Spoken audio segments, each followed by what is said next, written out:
Então, eu fui intimada pela Joyce Bert a falar sobre aborto. Eu já conversei sobre isso algumas vezes. A primeira entrevista que eu dei para a revista Capricho lá em 96, foi 96. Obrigada, Diógenes, agora escutando. Foi sobre isso, eu falei sobre o meu aborto porque era um assunto dolorido para mim, e eu estava começando uma vida na pública, fazendo a primeira novela, aí a primeira entrevista, e eu queria tirar isso da minha cabeça, porque, e aí vem um dos primeiros pontos que eu queria falar sobre o aborto sem culpa, eu acho muito improvável que alguém considere o aborto como um método contraceptivo. Eu vi alguém comentando no post do Jean Willis que as pessoas consideram, não, é um método contraceptivo. Não, não é, gente. Eu fiz um aborto nos meus 20 anos. É assim, não querendo me justificar, mas... Hola, Lola. ¿Comprendes português? Espero que sim. Eu hablo portunhol. Mas, enfim, não é uma experiência agradável de forma alguma. Assim, não querendo me justificar, eu fiquei grávida menstruada. Eu tinha 22 anos, a fertilidade lá nos picos, foi um acidente. E apesar de eu confiar muito no destino, naquele momento, tudo no meu corpo dizia que não estava certo aquilo. Eu não estava preparada, a minha família não estava preparada, eu não estava esperando, eu não estava sendo irresponsável. E foi muita dor, foi muito dolorido fazer essa escolha. Sabe, ninguém acha, whatever, não importa, engravidei, foi sem querer, tudo bem, vou abortar. Não é assim. Não é assim. Isso dói, né, no seu corpo. No meu caso, eu posso falar que passei 20 anos da minha vida esperando a oportunidade de ter um filho novamente. Rezando para que Deus não tivesse me castigando por uma escolha que eu fiz depois de rezar muito e muita meditação e de uma forma muito consciente. Eu cheguei para os meus pais, com os meus 22 anos, e falei, olha, eu não tenho a menor condição de dar um filho para vocês. Eu não tenho a menor condição emocional nem de cuidar de mim mesma. Quanto mais de uma outra criança. Eu não quero ser uma mãe ruim. Eu não acho que eu mereço, sabe, que ter um filho nesse momento vai ser... Eu sentia e fiz uma escolha consciente de que não era a melhor opção para a minha vida particular. E aí, nesse ponto, eu não acredito politicamente que a sociedade tem a última palavra a respeito da minha vida, do meu corpo, da minha família, da estrutura da minha vida. Quem decide, quem tem a última palavra, sou eu.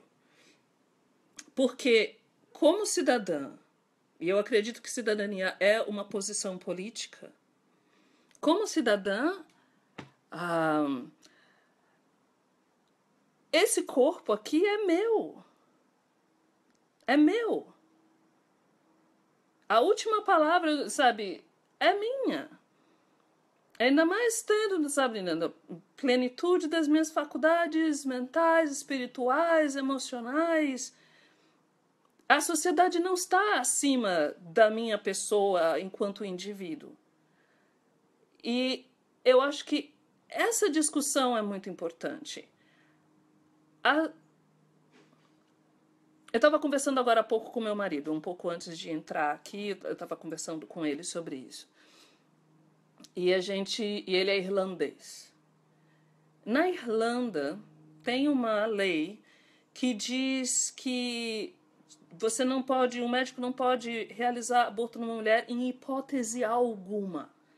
Mesmo se o feto está nas trompas, mesmo que é um caso de risco para a mulher, é absolutamente proibido por causa de um lobby americano, da direita americana, que investiu muito dinheiro para passar essa lei baseada em valores religiosos, em valores morais. Aí aconteceu de um médico indiano tá com a sua mulher grávida e o bebê estava nas trompas, acho que tem 2 anos isso.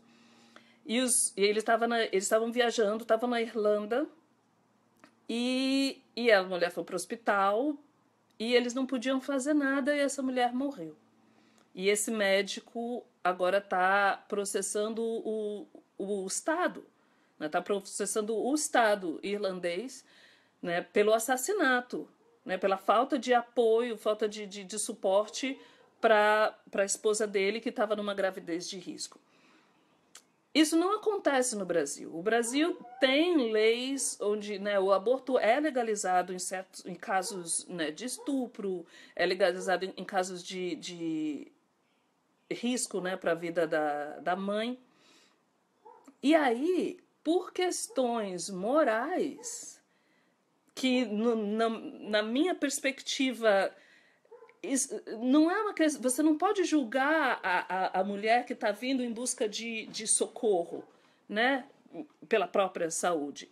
Então, por questões morais, muitas vezes essa ajuda não é nem oferecida e nem se explica, por exemplo, adolescentes que estão grávidas em casos de estupro, em casos de abuso dentro da família, né? Eu estava lendo aqui, de novo, tem vários textos que eu postei aqui no grupo, e se vocês seguirem a hashtag Precisamos Conversar sobre o Aborto, vão achar vários textos e dados e estatísticas.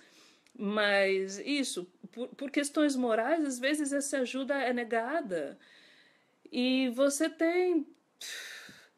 É um caso de saúde pública, é uma calamidade da saúde pública, principalmente entre as mulheres negras, principalmente entre as jovens, de baixa renda, que não têm condições, por exemplo, como eu tive, de procurar um médico e fazer um aborto seguro. Então, conversar sobre o aborto é conversar também sobre esse lugar moral da sociedade. Obrigada, Nica. É conversar sobre esse lugar moral da sociedade. A sociedade tem o direito de negar socorro para a saúde da mulher baseado em questões religiosas, baseado em questões morais? Não. Bom, a gente pode discutir com certeza. Tem um monte de gente que acha que sim. E agora a gente está nessa situação perigosa do Brasil. Está deixando de ser um Estado laico. E aí acaba trazendo... Essa discussão acaba causando retrocesso nessa discussão. Enfim. É uma conversa longa, mas hoje, especificamente... eu queria chamar, contribuir para a visibilidade dessa discussão e chamar a atenção para isso. Para o fato do Estado ser laico, portanto, o julgamento moral sobre o aborto precisa ser visto com muito cuidado, porque não se pode impor moral acima de saúde. Saúde física, saúde mental, saúde emocional. De novo, ninguém faz aborto e acha que foi super legal, tudo bem, se eu engravidar de novo, tudo. Não é um método contraceptivo. É uma decisão, mesmo para mulheres que não estão em situação de risco, é uma decisão muito difícil, muito dolorosa.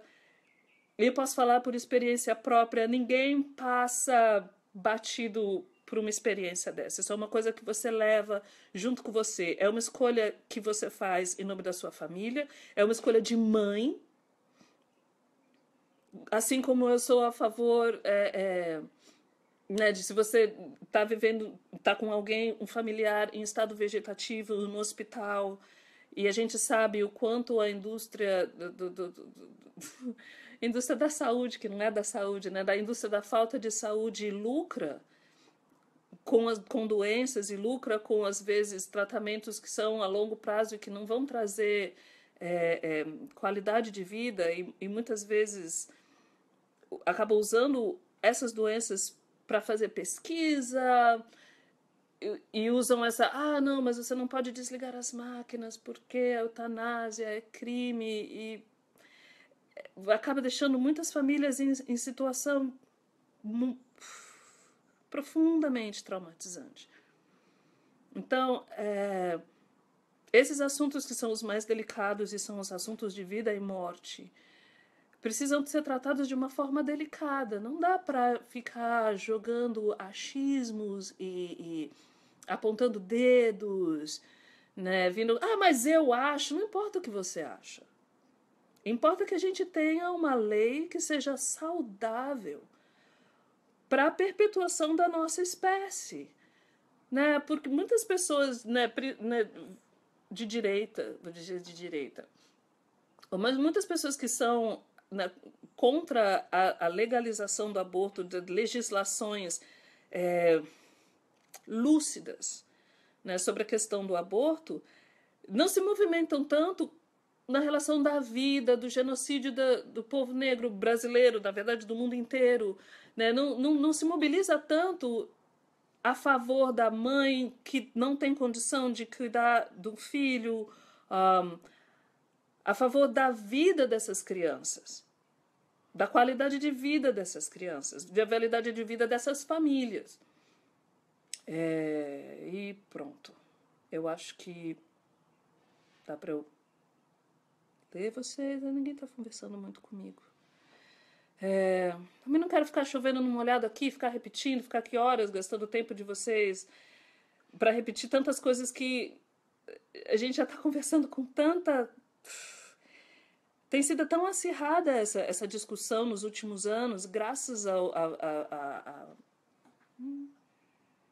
Não fala de medo por falsa moralidade, também pelo assunto em pauta aqui, por medo de moralidades. Precisamos de um papo assim. Jean, a gente precisa conversar sobre aborto.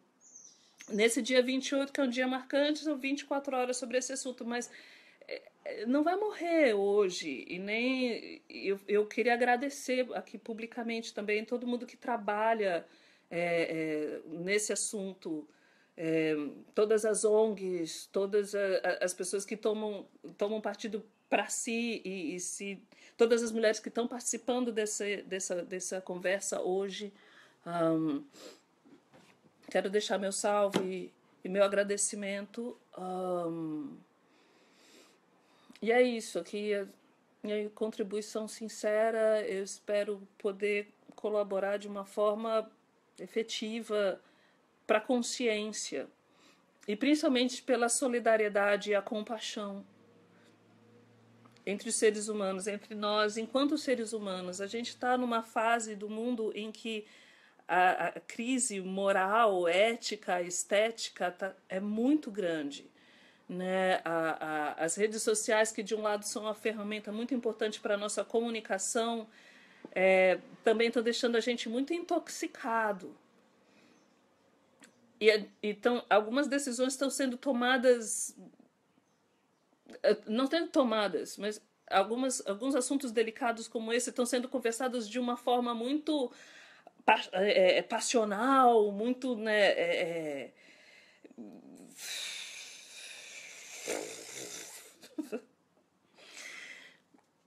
E a gente precisa de calma, e a gente precisa de amor no coração para conversar sobre assuntos delicados como esse.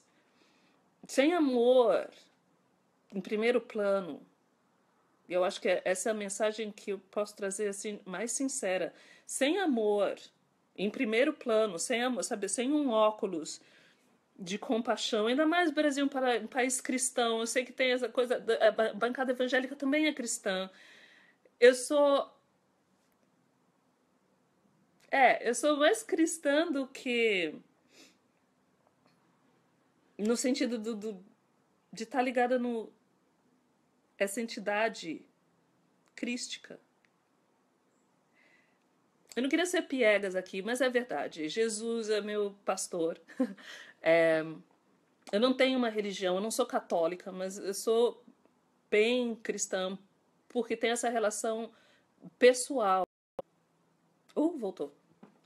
Tem uma relação pessoal na busca do amor e de integrar o amor em tudo que eu faço, porque é difícil. É difícil você olhar tudo com amor quando você vê tantas coisas horríveis acontecendo todos os dias, ainda mais na sua timeline acontece o tempo todo, sabe, assassinatos eu já vi gente sem cabeça, a gente vê tantos assassinatos e são histórias reais, não são nem, né, não é cena de filme. Eu fico impressionada como a gente está ficando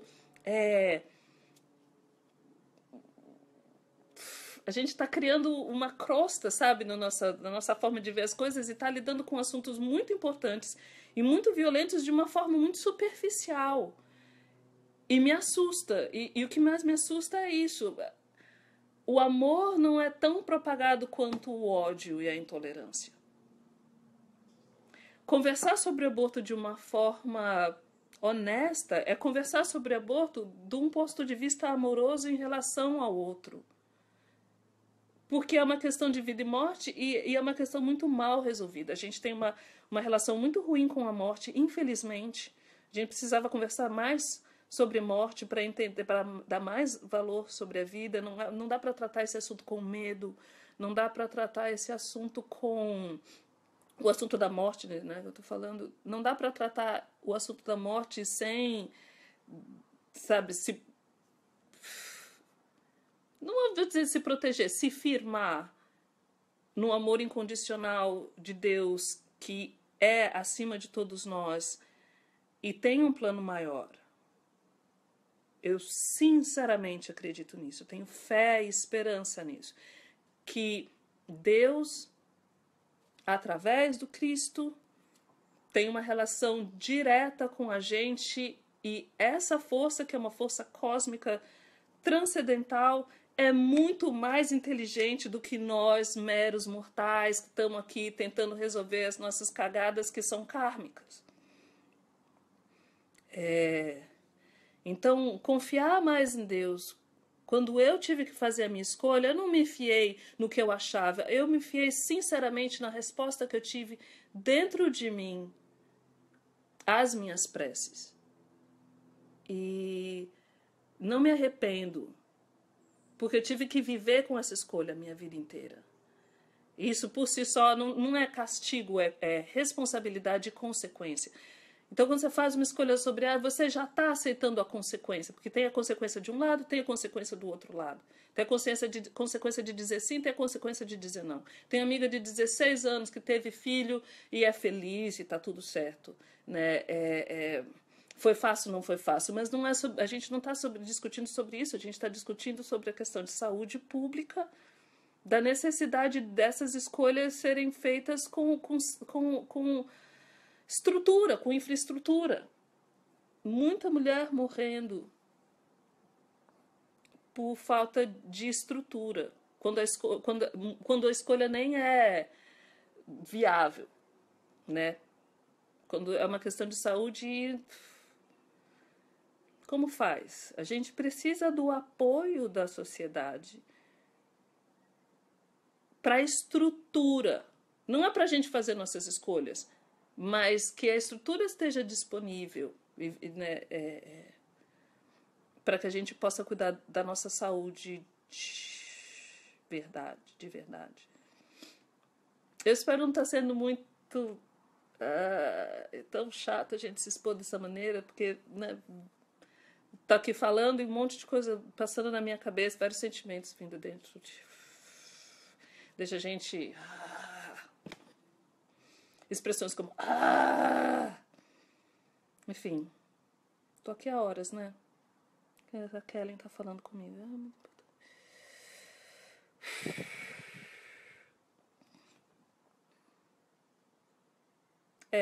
Kellen.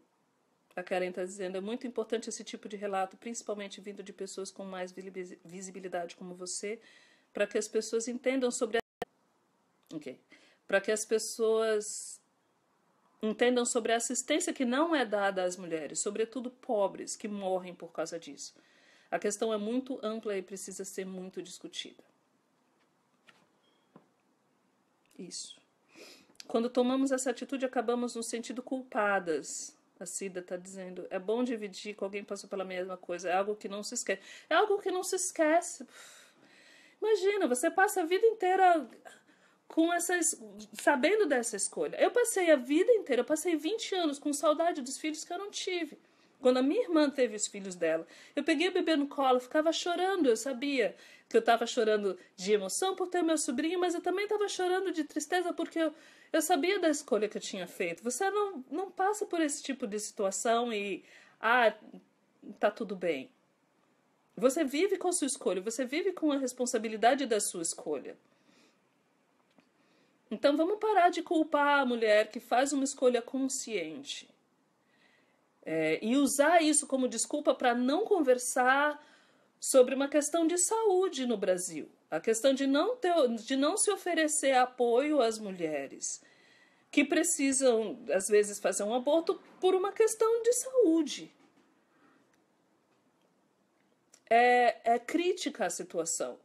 É crítica a situação. Não dá para conversar isso como se você estivesse conversando um jogo de futebol. Não, mas eu acho. Não, mas eu acho que você pode achar o que você quiser. Né? A conversar sobre leis e sobre cumprir as leis, porque muitas vezes essas leis não são cumpridas, muitas vezes as mulheres chegam no posto de saúde e não recebem a atenção importante, elas acabam encontrando pessoas que não vão dar apoio para ela por questões morais, e isso é muito, muito perigoso, porque ninguém está em situação de julgar o outro. A Iona está dizendo, a questão não mora em ser contra ou a favor, a questão é termos direito de decidir se abortamos ou não. Nosso corpo não é propriedade do Estado para que esses decida sobre o que fazemos.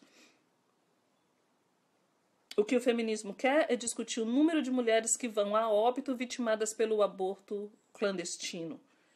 Tem que ter o direito de decidir. Isso, Iona. Eu vou repetir a Iona, porque essa frase é importante. O que o feminismo quer é discutir o número de mulheres que vão a óbito vitimadas pelo aborto clandestino.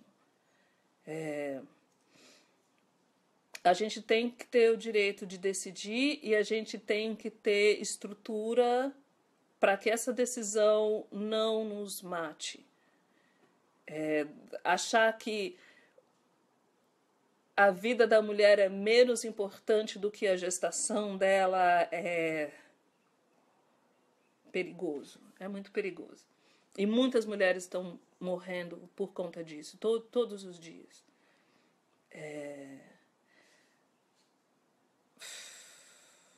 Eu fico tocada mesmo. Eu tô aqui segurando para não ficar chorando, porque eu não quero ficar...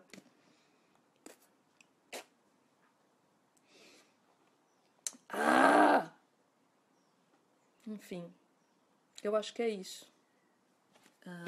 Há quanto tempo eu tô aqui? Eu nem sei. É chato, né? Parece um monólogo. Isso não é um monólogo. Deixa eu ver se tem mais conversas aqui. A Natália Zier. Obrigada por esse depoimento, pessoal. Muito importante para desmistificar muitas coisas sobre o tema. Uma delas, quem são as mulheres que abortam? Somos todas clandestinas. A Nica Carvalho está dizendo... Obrigada, Nica. Tudo bem. Ela me deu um elogio. O que mais? Viva e libre, nos queremos, Lola. Sí. Ni muertas ni presas. Um beijo desde a Argentina. Um beijo, Daniela. A Kellen, esse tipo de relato. Fala mais. Eu falo, Ana Paula, eu só não quero ficar me... Olha, eu não sou... Eu queria ter tanto, assim, para conversar. Tem tanta informação importante. Eu vou, mais uma vez, promover a hashtag precisamos conversar sobre o aborto. Porque precisamos conversar sobre o aborto. 24 horas no dia de hoje, que é um dia importante, mas todos os dias, principalmente se você tá grávida e você não quer ter o filho, se você não tá grávida e você gostaria de ter o filho, mães, por favor, vamos fazer pressão nos nossos dirigentes para passar, para melhorar a estrutura dessas leis, mas trying to reconnect. E principalmente treinar as pessoas que trabalham no campo de saúde para oferecer o que é legítimo. Né? O Brasil não é um país que é completamente contra o aborto e o aborto é absolutamente proibido. Não é. E isso precisa ser lembrado. Quando a gente fala de legalização do aborto, o Brasil já tem algumas leis. Travou. Voltou, Cida? Tinha travado, agora eu acho que voltou. Para mim apareceu que travou e voltou. Voltou? Voltou? Voltou. Eu acho que voltou. Para que se ofereça as opções que são legais dentro da nossa Constituição para as mulheres, para as jovens, e incentivar todo mundo que trabalha para a estrutura de saúde física, principalmente emocional, das mulheres que abortam. A gente não pode mais ligar a necessidade do aborto com culpa cristã. A Luísa Olga. Tanta gente morrendo de fome e sem direito à educação. Precisamos reestruturar a sociedade para dar chance às novas vidas. Sim, a gente está... Olha, o nosso futuro próximo está em jogo. A gente já está vivendo um golpe. Eu esqueci de falar primeiramente fora Temer, né? Fora Temer. A gente já vive numa situação muito delicada para o nosso futuro próximo. A gente tinha um plano de Brasil que estava... Né, não é fácil ir bem, e estava funcionando principalmente para a população carente. Eu não vejo problema nenhum em tirar o privilégio da população, da elite brasileira. Sou a favor, inclusive. E esse plano que estava deixando o Brasil numa situação muito melhor está aqui prestes a ir por água abaixo por uma irresponsabilidade ética, né, dos políticos que estão aí. E aí, para educar os novos políticos para um futuro, fica mais complicado se a gente não tem qualidade de ensino. Né? Como é que a gente educa as pessoas para terem liberdade de ir e vir, de exercer sua cidadania? Como é que a gente espera isso das pessoas se a gente não se dá estrutura para que você se eduque? Né? E no caso do aborto, para não fugir muito do tema, isso, é uma questão de educação, principalmente. Educação moral e cívica. Ai, Rúbia, obrigada. Laços de Família tem 16 anos. E eu ainda não criei nenhuma ruga.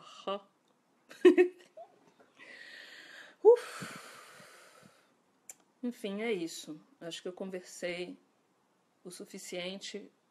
Eu espero que dê para dar um replay nessa conversa. Eu acho que ele vai ficar no ar durante um tempo.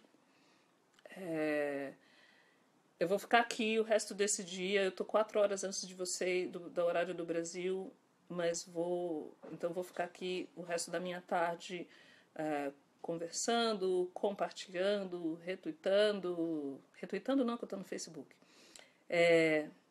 Eu sei, Rúbia. Várias pessoas têm conversado comigo que tá passando de novo no Vivo, Laços de Família.